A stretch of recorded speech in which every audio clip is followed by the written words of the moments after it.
All right, once again, good morning, everyone. My name is Lane Lawson. I'm the Director of Public Affairs for Clear Channel Outdoor Southern California Division. Welcome to the Fight to the Finish panel at the VICA's 26th Annual Business Forecast Conference. Clear Channel Outdoor is proud to be a sponsor of the panel today. I'll be moderating this panel this morning, and we'll try to keep us on time and get as many questions from the audience as we can. I'd like to thank our track sponsor today, Metro. At your seat, there is an exit survey for this panel. I encourage you to fill it out at the end of this panel session and return it to one of the VICA staff, interns, or ambassadors at the back of the room. Or you can turn it in at the registration desk. VICA needs your feedback in order to prepare for next year's event. This panel is about the upcoming election in November. We have a great panel lined up here today, and I appreciate everyone being here and being here on time. We appreciate it. The biographies of each of the panelists are already in your journal, so I'm going to make a very brief introduction so that we have more time for your questions. We have Dan Schnur, Director of the Unruh Institute of Politics at the University of Southern California. David Siders, reporter from the Sacramento Bee. Park Skelton, Principal SG&A Campaigns, and John Thomas, Chief Executive Officer for Thomas Partners Strategies. I'm going to first give each of our panelists a couple minutes to make an opening statement, get things started, and then we're going to ask some questions of each of you, and then open it up for questions from the audience.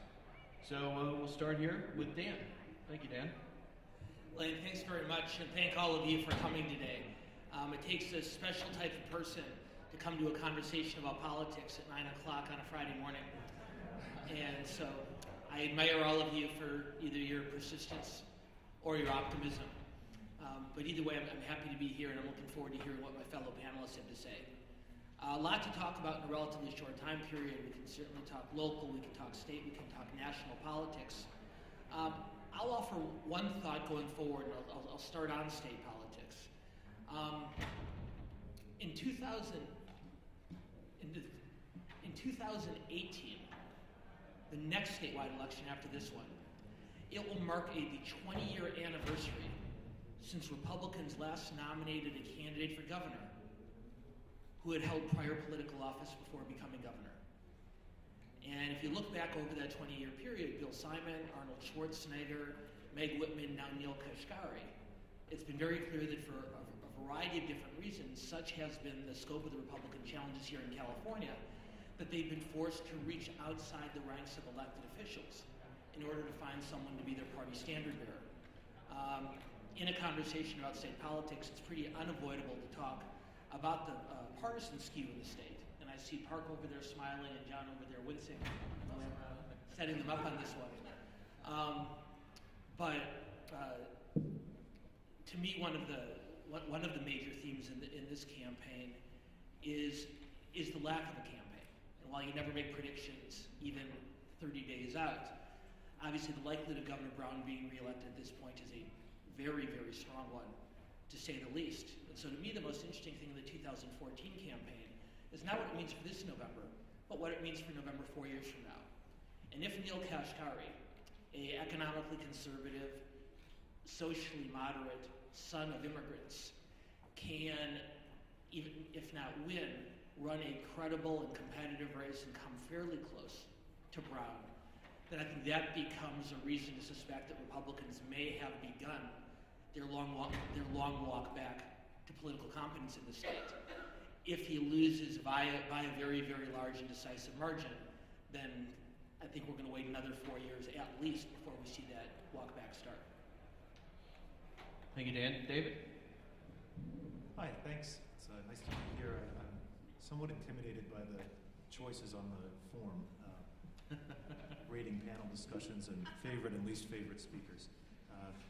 I think, as well as Dan, an interesting thing in the race this year is the lack of a race. And I guess I'd look at it in a little different way, and that is, what does it mean? What does another 4 years of Jerry Brown mean? Since I think we can expect that that's the outcome. And I think that we might have gotten a little taste of that just in the last week with the bill signing period. It struck me as a governor who was entirely unencumbered by any concerns about politics, both functionally, the optics were different than you would expect. You know, in an election year, you would normally expect the governor to be signing bills up and down the state at friendly press conferences paid for by the state, not by his campaign. I think he did 3 this year, which is the same or fewer than last year, which was a non-election year. And then the signings themselves, bills that politically would seem almost like you would have to do them in a tight election, like the ethics bills. Instead, he's able to veto with messages to read a 20-year-old text in a law review journal for why he felt that way.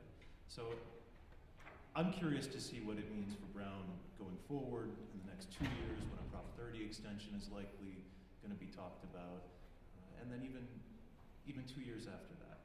So that's my opening salvo. Thank you, David. Park?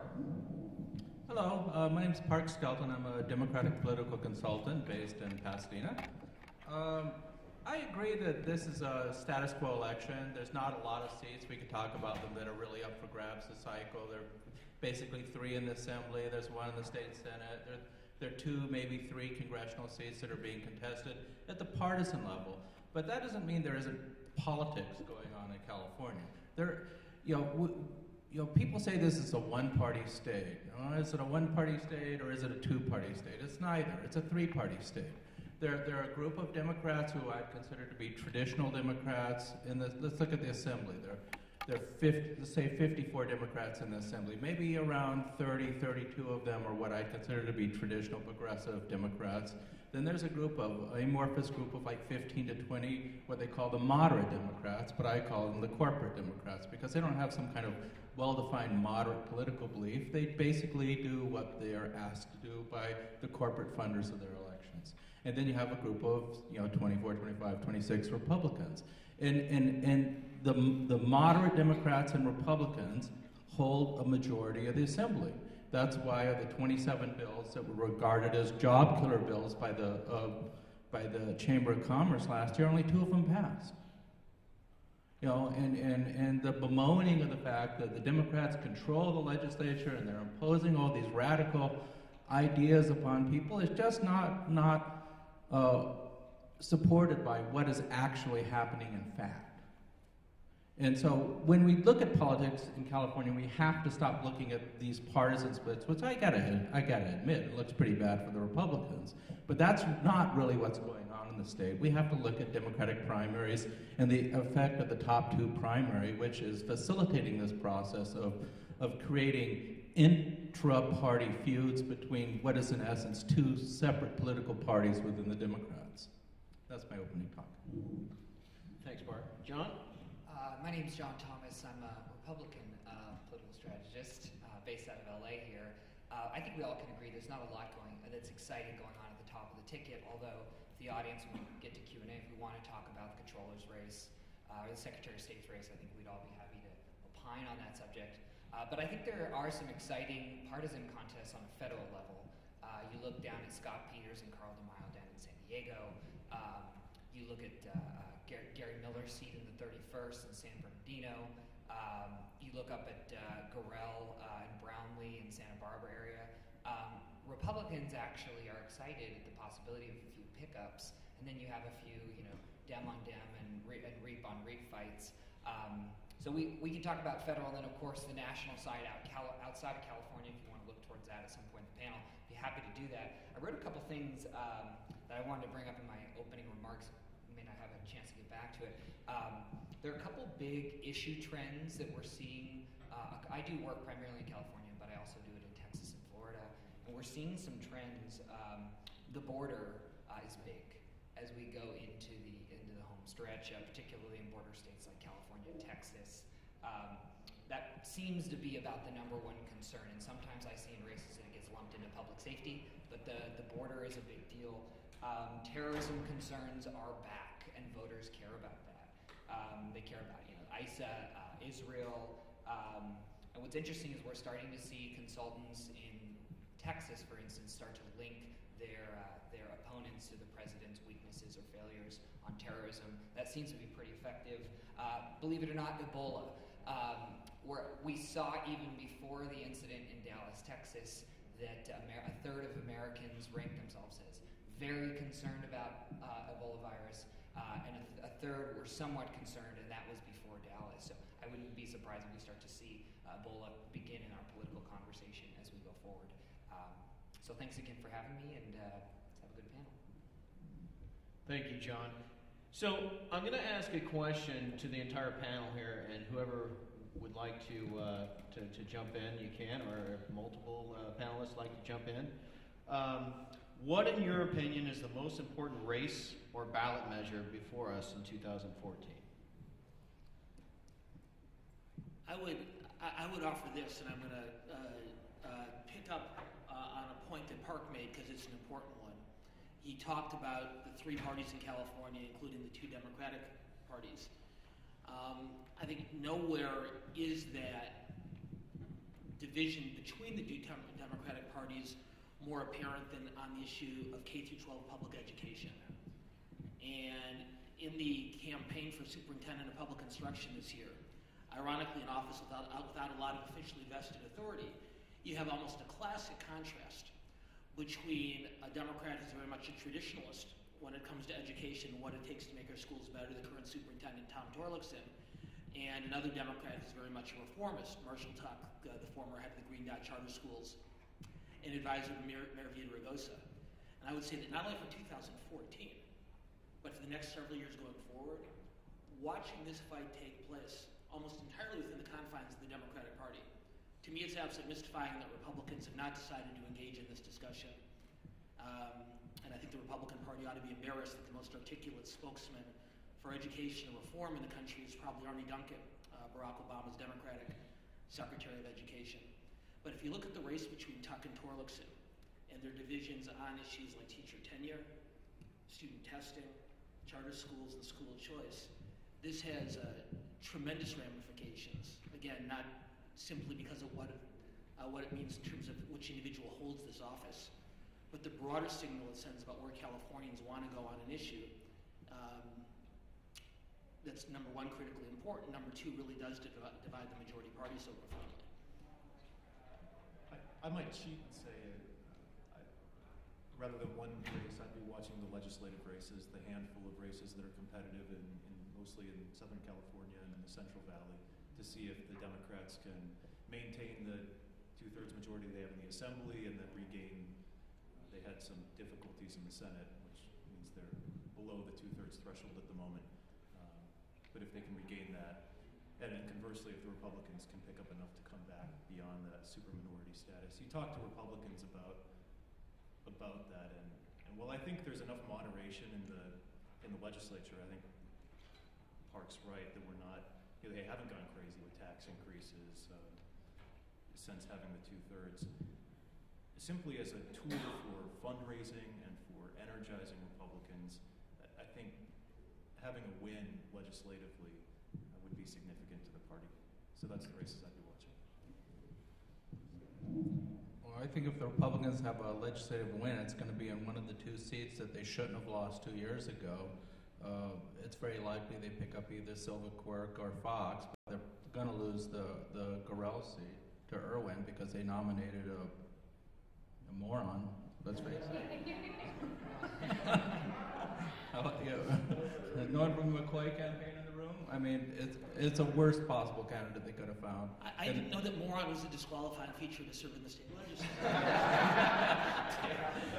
That's probably right. So I don't think there's going to be... I think the Dems hold the two-thirds in the Assembly by one. I think they probably lose it because they're right at the margin. The Solorio win seat's probably going to go Republican. But it doesn't matter that much, whether they're right at two-thirds or a little over two-thirds, because, again, there's a different coalition that controls the legislature. It's not the Democratic Party that controls the Democrats in the state legislature, or all of them. This is a little self-serving because I'm involved in this race, but I think the most important race in California this year is LA County Soup 3. That's control of the Board of Soups. I'm going to agree with two of our panelists. You're probably not going to find me agree with Park much, but I think the supervisor's race in LA County is one of the most important races. I don't live in that district, but I went to one of the debates the other night, and there really is a stark contrast between the two and between Shriver and Kuehl and how they think businesses should be run, what role CEQA plays, for instance, in development. It's a very important contest. I'd say that's the number one and most important. And then I agree with Dan. I think for the Tuck Torlakson contest is important because it will illuminate how Californians view the future of our education system and whether or not the status quo is acceptable. If they believe that, Torlakson will be reelected. If they don't believe that, then we need to shift their education system. Tuck will win. And I think if Tuck does win, it's very encouraging for us charter school advocates that voters understand that we need to do something different. So those are the two races. Thanks, Sean. I'm going to open it up a little bit here. I always find it, I have a bunch of questions here, but I always find it a little bit more entertaining and a little bit better to let the audience ask the questions. You guys pay to come here, and you're here at the panel. I want you to be able to voice your questions to this panel. So if you have a question, go ahead and raise your hand and make sure you're loud enough so we can hear you. Richard. Thanks, Mike. One of the part, my question is concerning Calderon and Yee and Wright, the three morons, to use your word. Was there criminal problems? Have you seen any statewide backlash yet, or district backlash yet from these guys? The only backlash I've seen is for a candidate named Calderon, who unexpectedly finished second in his assembly seat and is now having to struggle to hold it, which he will. But there are some Republicans, like in the Calderon seat, Mario Guerra is trying to raise that as an issue. We're doing the Mendoza side of that race, and our polling has us up by 20, which is what you would expect in this race.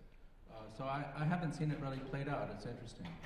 I did Betty Yee's race, and when Leland Yee was indicted, for about 24 hours, I thought we had lost. I thought the race was over. But not so. Yes, sorry, just to double down on that the corruption question. We tested. I was handling the other side of that Mendoza race, and we've been testing corruption issues, at least in legislative races. It's not really something we want to lead off with. Public safety is, and I guess you could fold in corruption into that whole thing. But voters have yet to be outraged if we make the charge that the legislature is corrupt or whatnot. It just doesn't seem to be sticking yet. Yes, sir.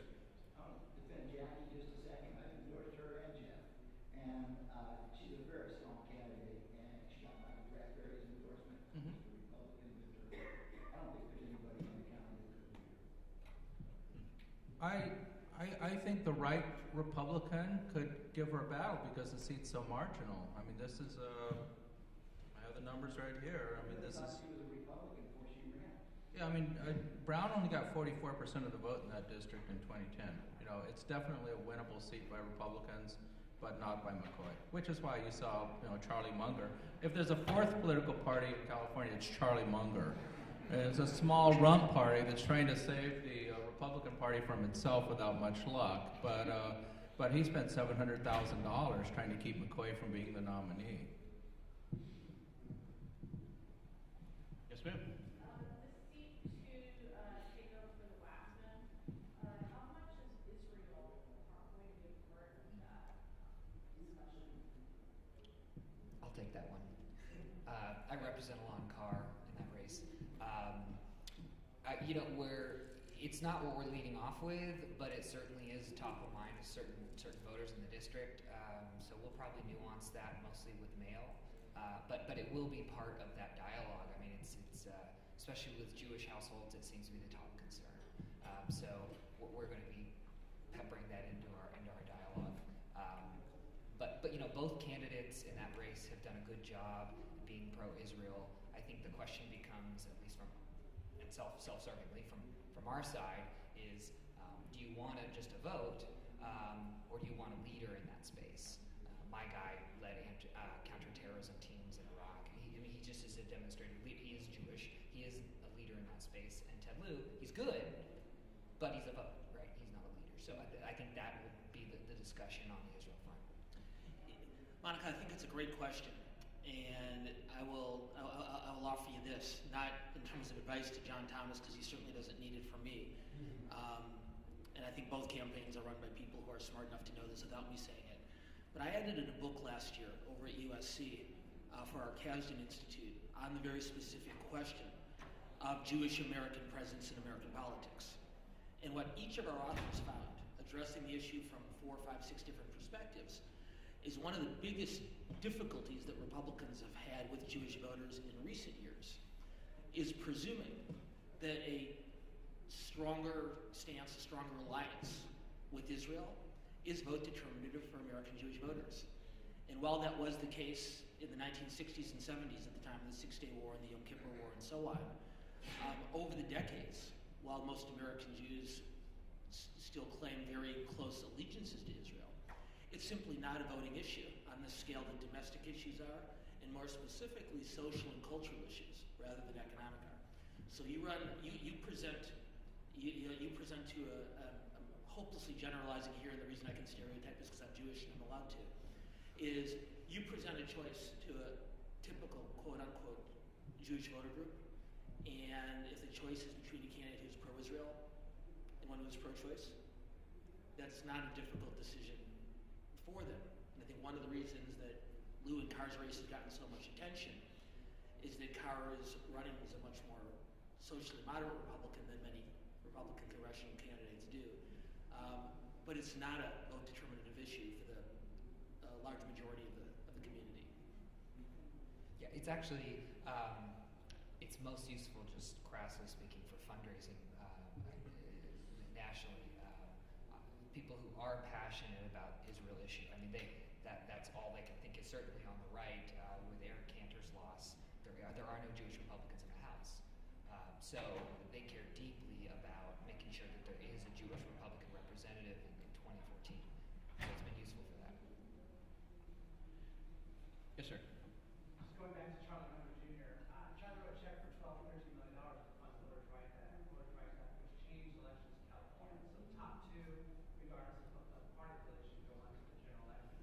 I'm just curious, we've been 2 or 3 years down the road. What is the panel's reaction to that? I mean, is it improve politics in California, or should we go back to the old? I want first crack at this. It's horrific. Eventually, it's going to be repealed.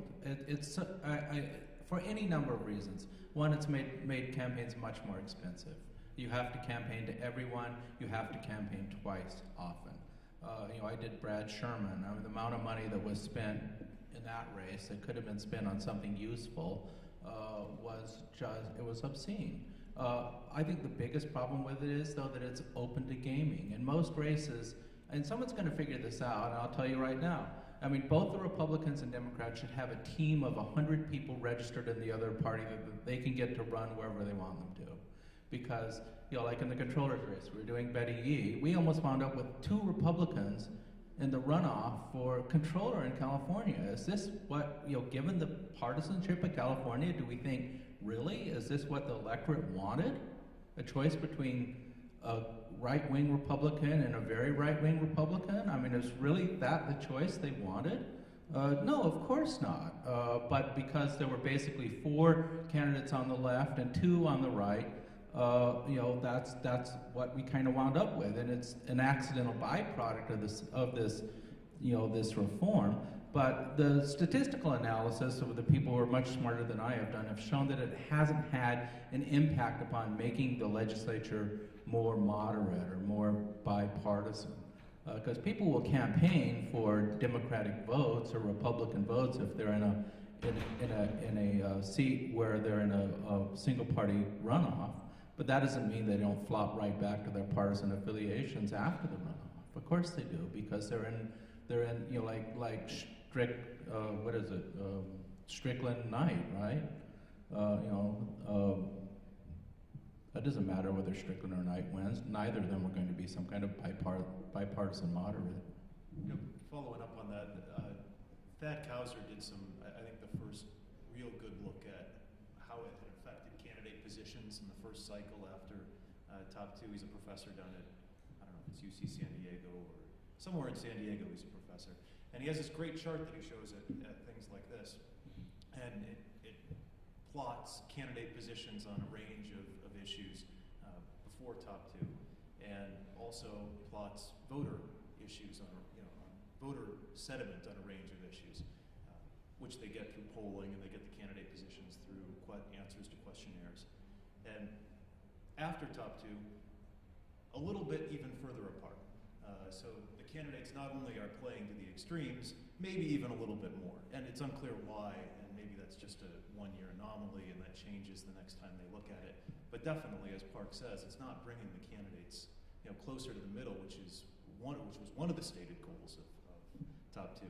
But I think from a coverage perspective, boy, there's going to be some interesting things to cover in 2018, because when you have, how many Democrats are going to be high profile, running for governor, maybe running for Senate? It's going to be a mess. And I have no idea how we're going to cover that. We're going to need, 6 reporters full-time on a governor's race? No idea how to, I just have no idea how 3-4 Democrats who are high profile in a governor's race play out in 2018. I'm looking forward to it. From a purely coverage, not a good government perspective. So, David, what ramifications are there, if any, to the fact that more and more voters are registering as declined to state? While David's thinking, you mind if I take? Yeah, go ahead. Sorry, David. I am a no-party preference voter, and as many of you know, I worked in Republican Party politics for many years, and a few years back switched my registration belatedly to no-party preference. And I've been very forthcoming about that. I said, listen, I am for lower taxes and marriage equality. I'm tough on crime, and I'm pro-choice. I believe that citizenship is a necessary part of immigration reform, and that student test scores are an equally necessary part of teacher evaluations. I became a no-party preference voter because neither party will have me anymore. And I think there's 2 reasons in particular that no-party preference voters now represent almost a full quarter of the electorate, and actually more than 30% of millennial voters are no-party preference.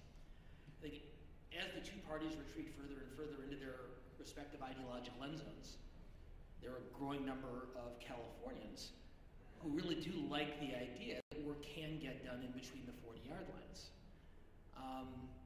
That said, and there's a second reason for that growth in addition to the growing polarization of politics.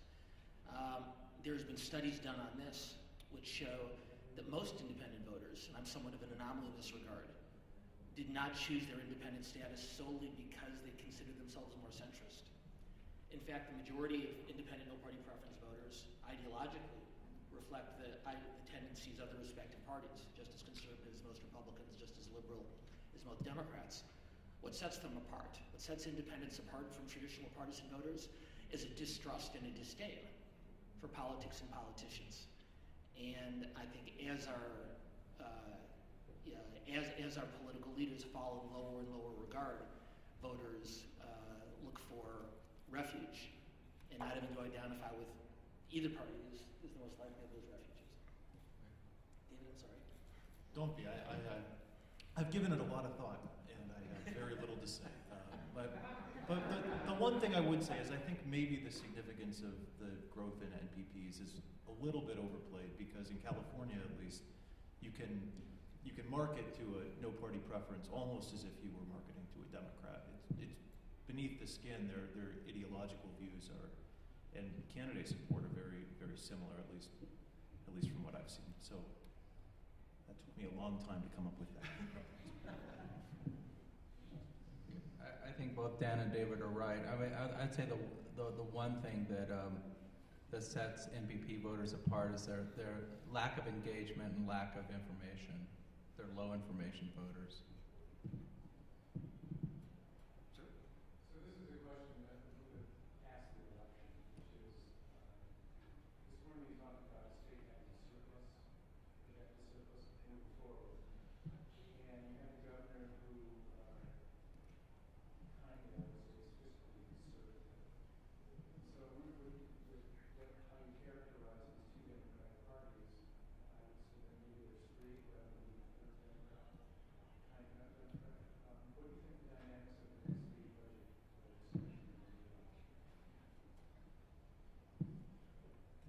probably be very much like it was this year, where Brown will take a lot of credit from trying to restrain more liberal tendencies of the party, and the Democrats in the legislature will find that to be insufferable, but will still go along, because what else do they have to do? Brown at that point may still have, I don't know, 20 of his 22 million in a bank account, and won't be that lame governor. I think more interesting is to see what happens in 2 years when Prop 30 starts to expire, and then that will really test.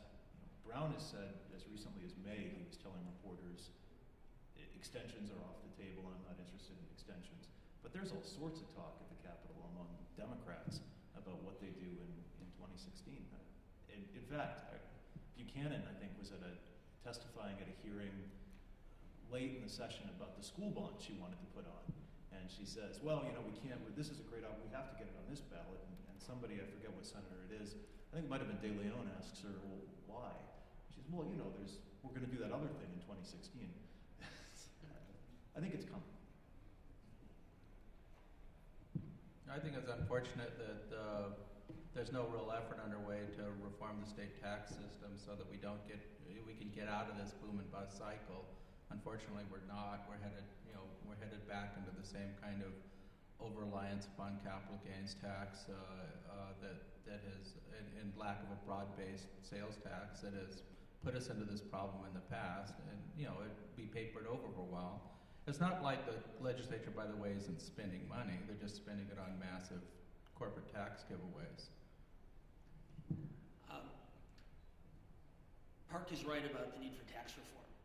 And as I think many of you know, forests have died to produce the innumerable reports suggesting various types of tax reform, the most recent being the commission co-chaired by Republican Jerry Parsky and Democrat Fred Keeley. And the outlines of that tax reform, I think, are pretty well understood.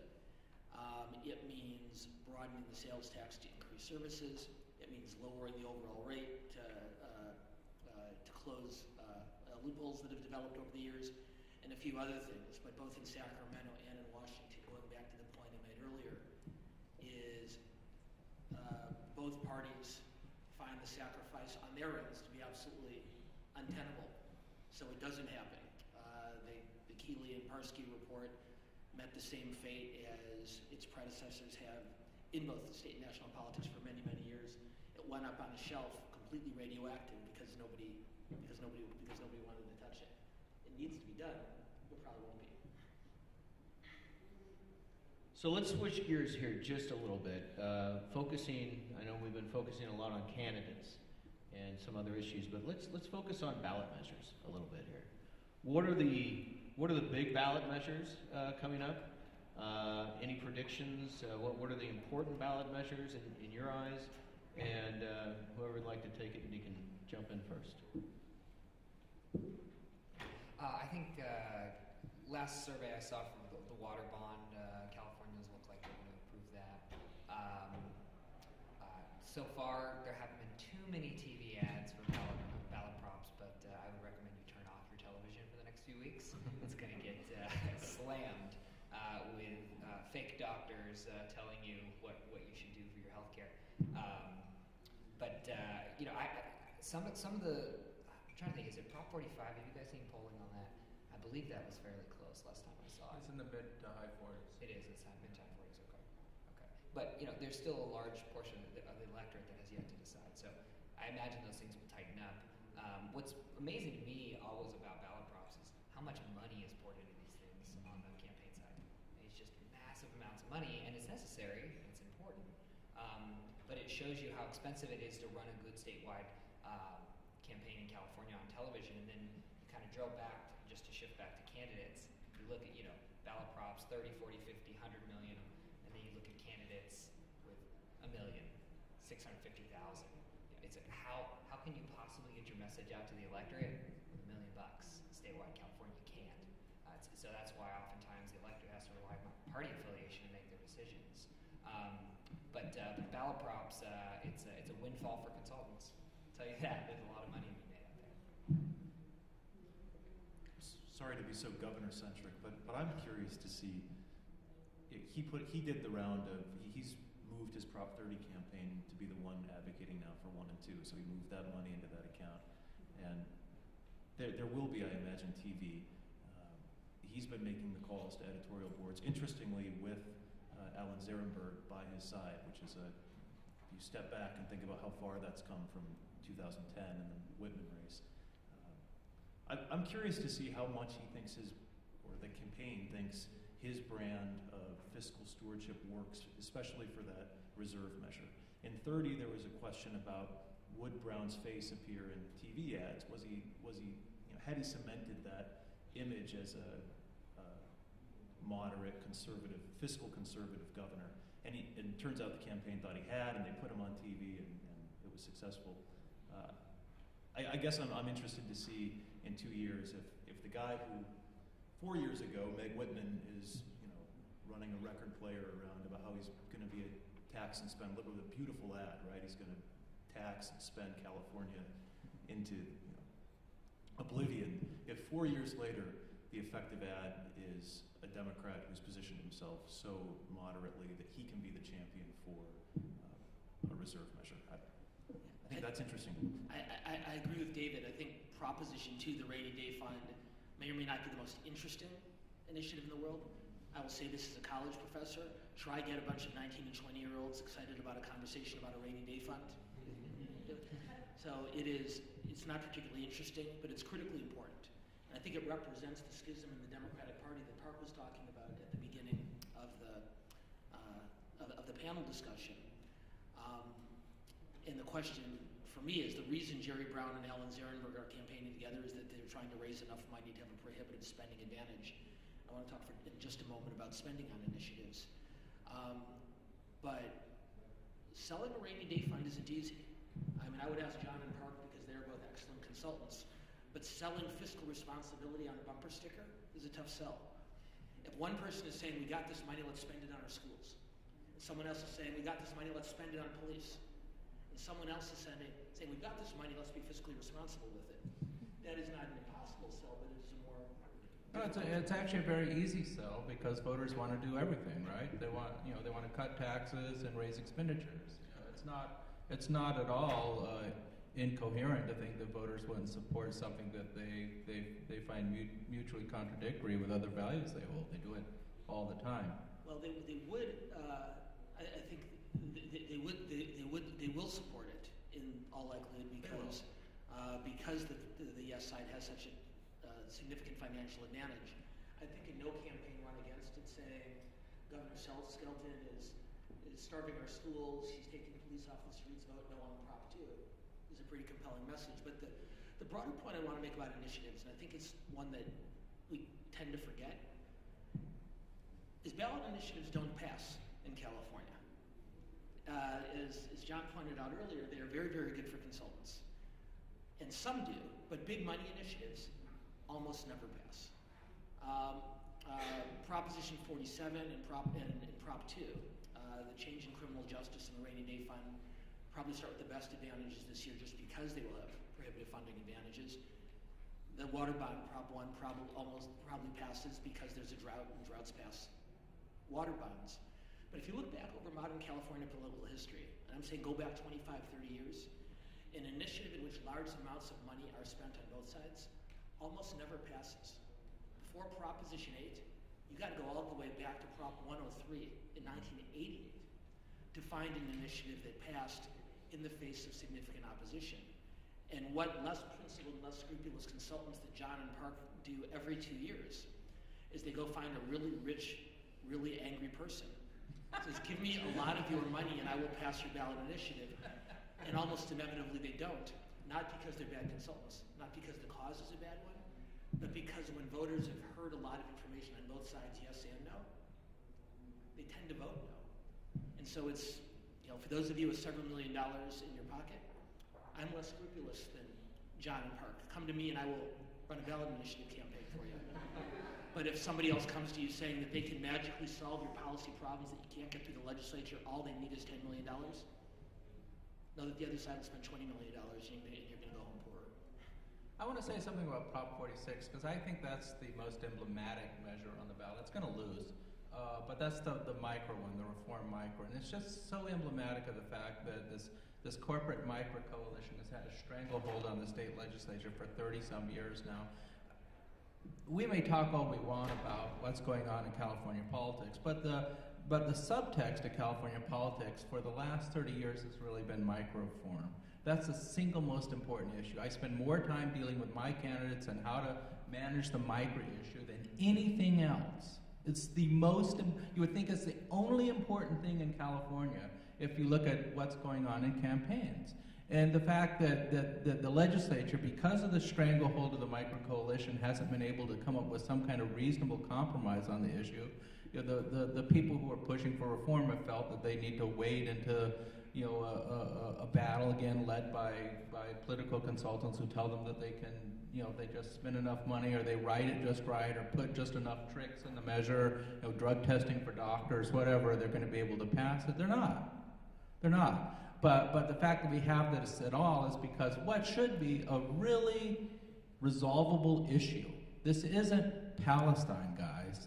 You know, it should be resolvable, but it's not because there's so much money at stake for a small number of people. There's a lesser-known skeleton with some lines in the LA Times who wrote a, I think, recent column about this point exactly, Jerry Brown's involvement with micro back in '75. I've made a similar argument. I won't talk about it except to recommend the read. So the spending, you all mentioned spending and the dollars.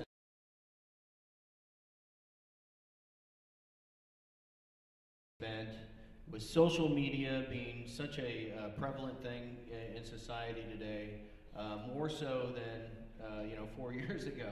It was there 4 years ago, but now it seems like it is taking over. Is TV still king, or are we talking about a more focusing more on social media and other medias that can't be turned off and can't be fast forwarded through and that kind of thing? Where do you see the dollars being spent? I'll take the first crack at this. Selfishly, TV's still king. If you have the money. If you don't have the money, then mail's still king. But if you have money, a lot of it you prefer to use television. It's still the most persuasive medium we have at our disposal. Brands are built on television. You just look at, there's a reason why Coca-Cola and Nike and GE, they spend their money on TV. It's because it works, evokes an emotional response. And as much as people think that that voters are tuning out and not listening, we haven't seen that to be as true. We still break through, especially on live programs like Dancing with the Stars, The Voice, live sports. We can break through the electorate pretty easily, but there's a high barrier, especially in California.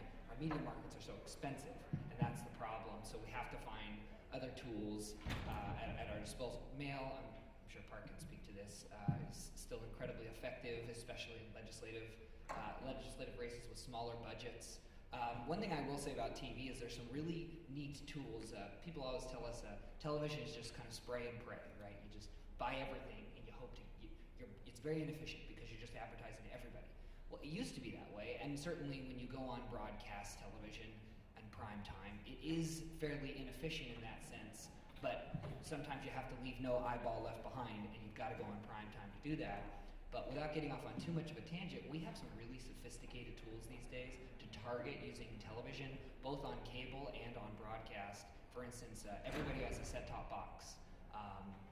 The way the rating system used to work is it was a diary-based system.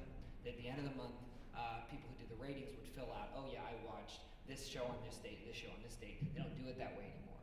It's all digitally done.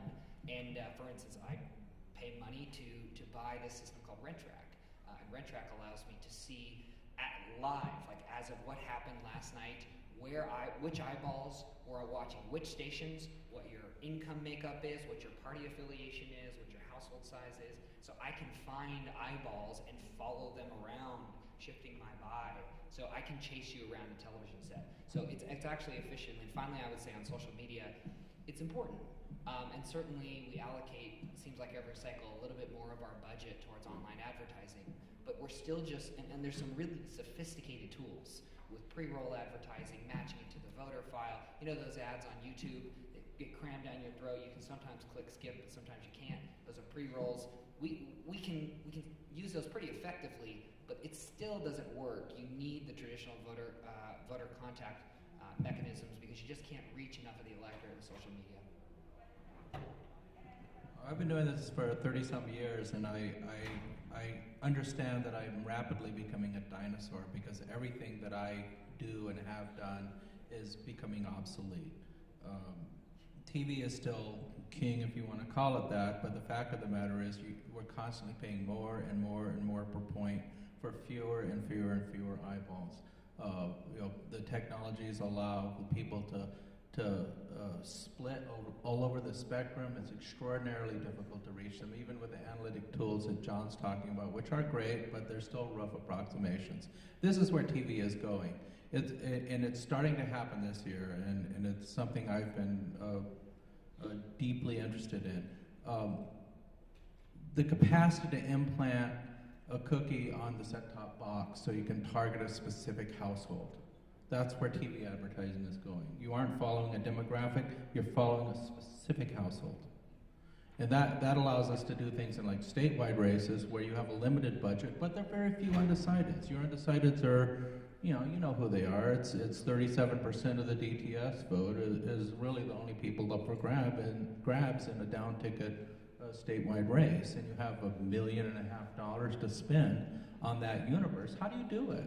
How do you run a statewide race? Well, buying broadcast, and you see this over and over again. Campaigns make the same stupid mistake. They say, well, we have $2 million to spend in California, so we're going to spend, 40% of California is in the LA media market, so we're going to spend $800,000 in LA.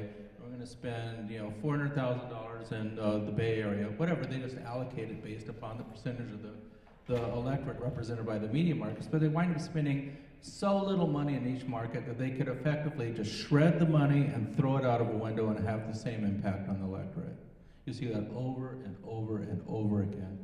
People in our business are paid a lot of money, and they don't have any better ideas than that frequently. It's extraordinarily unfortunate. But I think within 2 or 3 election cycles, you're going to find, because cable's going to have to start doing this. Cable isn't doing it yet because they like being able to sell an entire geographic block. I mean, they make money. They force you to buy, they say, we'll only sell you 5 spots on CNN, but we'll sell you 5 spots on the Golf Network, So you wind up reaching people who really like watching home shows on HGTV. You reach them a lot, but the vast majority of the electorate you really aren't reaching at all. But when cable gets to the point of doing what satellite is starting to do this cycle, which is to allow you to target by individual households, and all the demographic information you have in the voter file, it's going to be made available for TV advertising in the not-too-distant future. That's where the business is going. If I can make one quick point about online media in particular, it's important to note just how quickly this landscape changes. The Obama campaign in 2008 is appropriately praised for the groundbreaking work that it did. 2008, which is 6 full years ago, if you remember, was before Twitter was invented. For my students, Facebook is for their parents. Email is for their grandparents. I know, it's not easy for me either. Texting takes up way too much time. 140 characters on Twitter is way too all-encompassing. Instagram is the weapon of choice. This year, by two years from now, it will be pathetically and ridiculously and obscenely obsolete. For people in these guys' profession, simply keeping up with social and technological trends and applying it to politics is a Herculean task. Second thing worth mentioning as it relates to online media is, at least at this point in its development, it's become a phenomenally effective tool for motivating and mobilizing your existing supporters. That's right.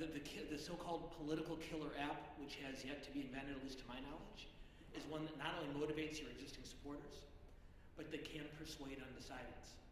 Because if you think about it, if you're watching TV and one of Parks or John's commercials come on, you might not want to watch it, no offense. But you have to take some type of proactive action. You have to find the remote control in between the cushions on your couch. You have to get up to go to the kitchen or the bathroom. You have to do something to avoid the red. And if you do nothing, it just washes right over you. Online, you have to, pop-up videos notwithstanding, more often than not, you have to make a conscious decision to intake their message. And overwhelmingly, the people who make the decision to go to a website or to read an email that's been sent to them are people who are already on their side. So we were talking earlier about polarization. There's all sorts of reasons that exist. Some have to do with politicians. A lot of it has to do with technology. Online communication simply hasn't yet figured out a way to persuade as well as it motivates.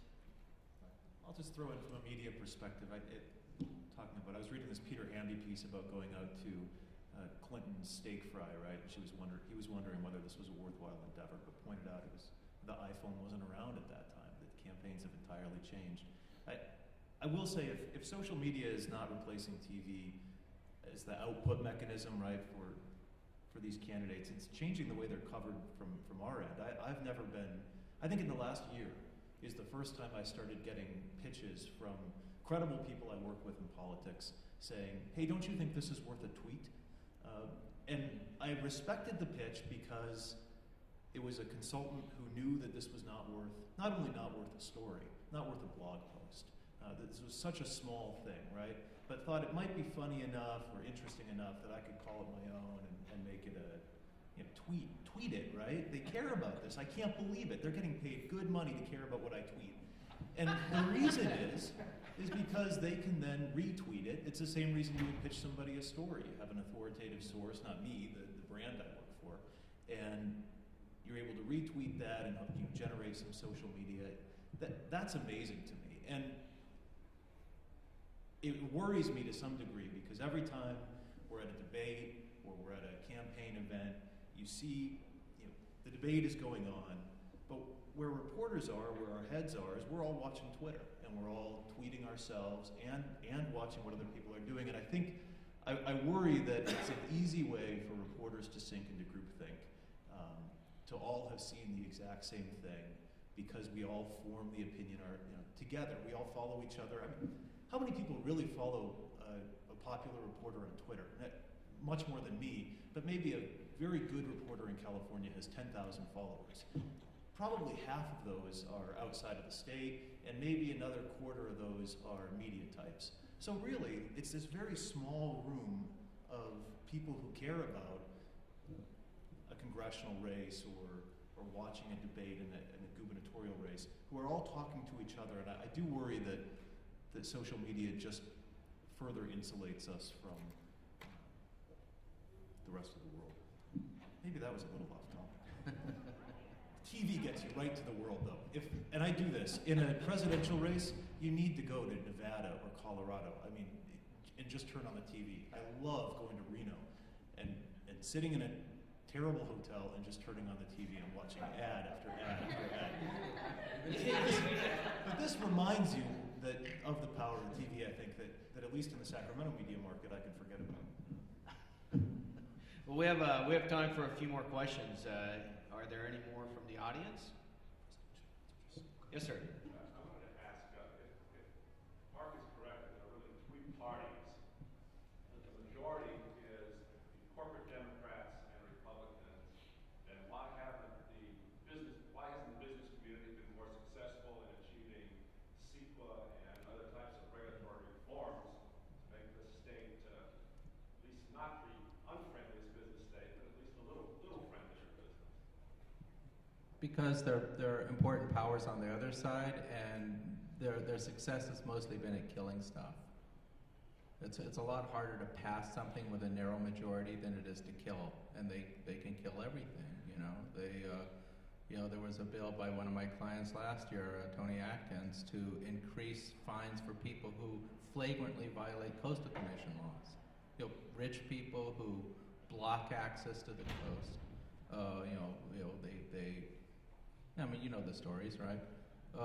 To increase some, to give the Coastal Commission the power to levy fines for violating their acts. And that was designated a jobs killer bill. I don't fully understand why that's a job killer bill. But, 12 Democrats abstained on the floor and another 7 voted against it and they killed it.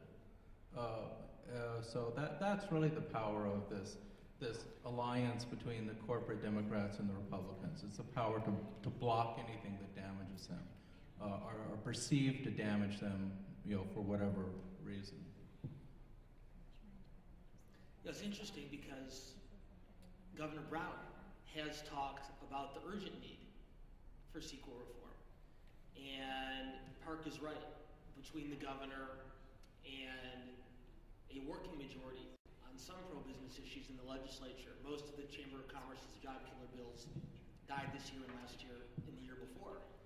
But Brown, being a very smart, very experienced, and very savvy political operator, realizes that the political capital it would take to move enough members of his own party in the legislature to support the kind of reform he wants is political capital that is much more than he wants to or can invest. I think Parks talked very eloquently about the influence of money on one side of the debate, but let's agree that it exists just as significantly on the other side as well. And the result, as he's correctly pointed out, is you can stop things from happening, much harder to make them happen.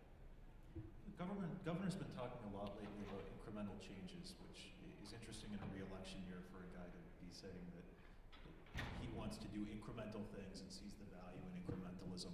And given how he feels about CEQA, I think there's a reasonable expectation that it comes up in the next term, that he tries to, whether in the context of a tax negotiation or a budget negotiation, that he does try to do that again. It's something he tried the first year. I don't see any reason why he wouldn't come back. I don't know how successful he'll be. I agree with Park that the forces on the other side are strong. I think it just gets back to what we were talking about earlier with ballot props. It's just easy to kill things. That's what it comes down to. And so consequently, you really don't get a lot of progress. Sure. Yeah, I'm wondering with each cycle seems to often teach the wrong lessons at the end. Just some thoughts on where a couple of the common mistakes that new candidates make. As a recent and now former new candidate, I could keep you here for several hours on the mistakes that new candidates make, even if they've been working in politics for many years. But I think I find the premise of your question intriguing, because I think not only do individuals make mistakes, but parties do. And I'll offer you one that the National Republican Party is about to make. I'm not very good at predictions. If you had me here 8 years ago, I would have told you that there was no question that Hillary Rodham Clinton was going to be elected president in 2008. If you'd had me here 3 months ago, I would have told you that USC was going to go undefeated in football and win the national championship. 8 years early on Hillary, 1 year early on USC. We can debate both of those later if you like. So I'm not going to make any predictions about this fall. But Republicans will almost certainly gain significant seats in the U.S. Senate and almost certainly maintain, if not increase, the majority in the House of Representatives.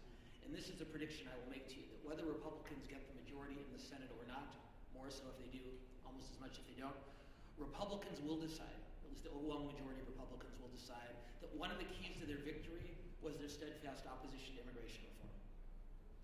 And what that will do is teach them the exact wrong lesson going into the 2016 presidential election, that the way of recapturing the White House is to oppose comprehensive immigration reform. And just as the Democratic Party, through the 1970s and 80s, established a very reliable congressional majority by staking out positions untenable in a presidential election, it appears to me that Republicans are on the verge of doing the exact same thing, not just in 2 years, but going forward. Because just as Tip O'Neill Democrats learned a generation ago the wrong lessons from their midterm victories, the Republicans are going to think, this is what got us what we needed in 2014, so let's push this issue even harder 2 years from now. And I think that is the best example that I can think of not an individual learning a wrong lesson, but a party and a movement learning a wrong lesson instead. And afterwards, I can tell you about new candidates making mistakes. Could I I'd just like to throw one, maybe this is way below everyone's IQ level here, but it wasn't below mine when somebody told this to me. And this was in the gubernatorial primary between Neil Kashkari and Tim Donnelly. There was a lot of ink spilled, and I was happy to spill it about how this was a fight for the party, for the soul of the party, right? Is it going to be going in this Tea Party direction, or can a moderate candidate who's friendly on social issues, or who's liberal on social issues, can he get the Republican votes, right? And in the final polling, after Kashkari starts spending some money, he pulls ahead of Donnelly, but he pulls ahead of him on the right. So he's pulling Tea Party voters. Neil Kashkari is pulling Tea Party voters, not Tim Donnelly. And Tim is still doing about the same on the left. And the reason is because the advertising that Neil put out, it was like I think he had one TV ad and a couple of mailers, was all about Neil Kashkari, the conservative. And it wasn't grossly over the line. It didn't mischaracterize his views. He didn't, this wasn't one of these situations where he was pulling back from his moderation elsewhere. It's just that that's what he emphasized. And what somebody told me in the end was this was not a struggle for the party. That what you learned from the primary was that campaigns matter, and that having a couple of $1 million matters. And that was instructive for me, having spent 6 or 7 months writing about what the direction the Republican Party was heading in. It was heading in the direction of a candidate with a couple of $1 million. David, can I take you to every single one of my new candidates and tell them? Yeah, in the back there. I've been watching closely the Gurel and Brownlee campaign. A lot of money going to that campaign seems to be old school, nasty politics. Here's your perspective on that campaign and what the outcome might be. Oh, just so you know, we're doing Brownlee. It's a leaning Democratic seat. There's a 7-point Democratic voter registration advantage in that district. It's certainly a better hold opportunity than Peters or the other one, Ossie, that race, Barra-Ossie. And it's interesting because the National Republicans so far, as I can tell, correct me if I'm wrong, have spent zero for Gurel. The Dems are spending some money for Brownlee. So I think the fact that the Republicans aren't even targeting the race indicates that they think that it's pretty uphill. That's probably right. I would give one caveat to that race, and I have 2 quick tips for new candidates. But the caveat is Republicans are having such a good cycle. They're expanding at the term we're seeing this week is they're expanding the map. So that expansion of the map could divert some resources to that race. Probably not, but could. So it's not over yet because I think the Republicans have some money to shift around. They've got to make a decision the next couple days as to where to allocate those resources. The 2 tips I would have for new candidates, besides making call time and raising money, is stay authentic and true to who you are. Don't try to be somebody you're not, because in a contested race, voters can see through that. So if you're the thrifty guy, be the thrifty guy, right? If you're the policy wonk, be the policy wonk, right? Don't try to mold yourself into something you're not, because voters have a pretty good BS detector. And then the second and final thing I would say, it's simple, but boy, I fight this battle every single race, is lawn signs don't win elections. Your candidate, you're going to have more arguments about lawn signs internally in each campaign. We don't have enough, our opponents are tearing them up, I want more budgets for that. They don't win lawn signs. I always tell my candidates, if lawn signs were good advertising tools, Carl's Jr. would launch a new Baconator on lawn signs, but they don't, for a reason, right? So those are 2 quick tips. I want to say something about new candidates, because this is kind of something I've thought about a lot, because I've been interviewed by candidates hundreds of times over the last 30 years, and I've never once had them ask me what I think are the most important questions about determining whether or not they should hire me. And why should they know? I mean, why should they know? These are people, for the most part, who haven't dedicated their lives to figuring out how to run and win electoral campaigns. They want to hire someone because someone told them that this person is good, And that's basically all they know. You know, people call me up and say, I want to hire you. You haven't even talked to me. Why do you want to hire me? Well, you know, blah, blah, blah, used you and you won, and everyone says that, you know, I don't, you know, that's the level of their analysis. And it's not the fault of the candidates, really. It's the fault of the parties. The parties ought to be imposing some kind of rigor on how campaigns are run in the state, how money is spent, how consultants spend money, what kind of commissions they take. The whole unregulated Wild West atmosphere in political consulting it's astonishing. It's truly astonishing. I guarantee you that Carl's Jr. or Coca-Cola is not paying 15% commissions on their TV buys. I guarantee it.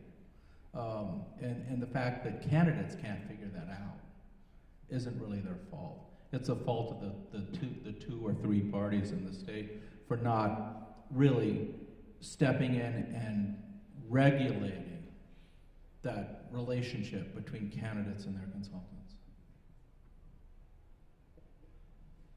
Well, thank you everyone for being here. Unfortunately, we're at that time, and Clear Channel Outdoor was honored to be a sponsor today. I'd like to thank our track sponsor, Metro. Let's also give a big round of applause to our panelists here today. Thank you so much.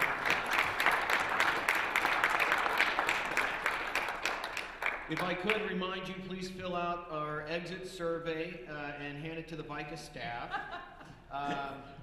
The next panels will begin at 11 a.m.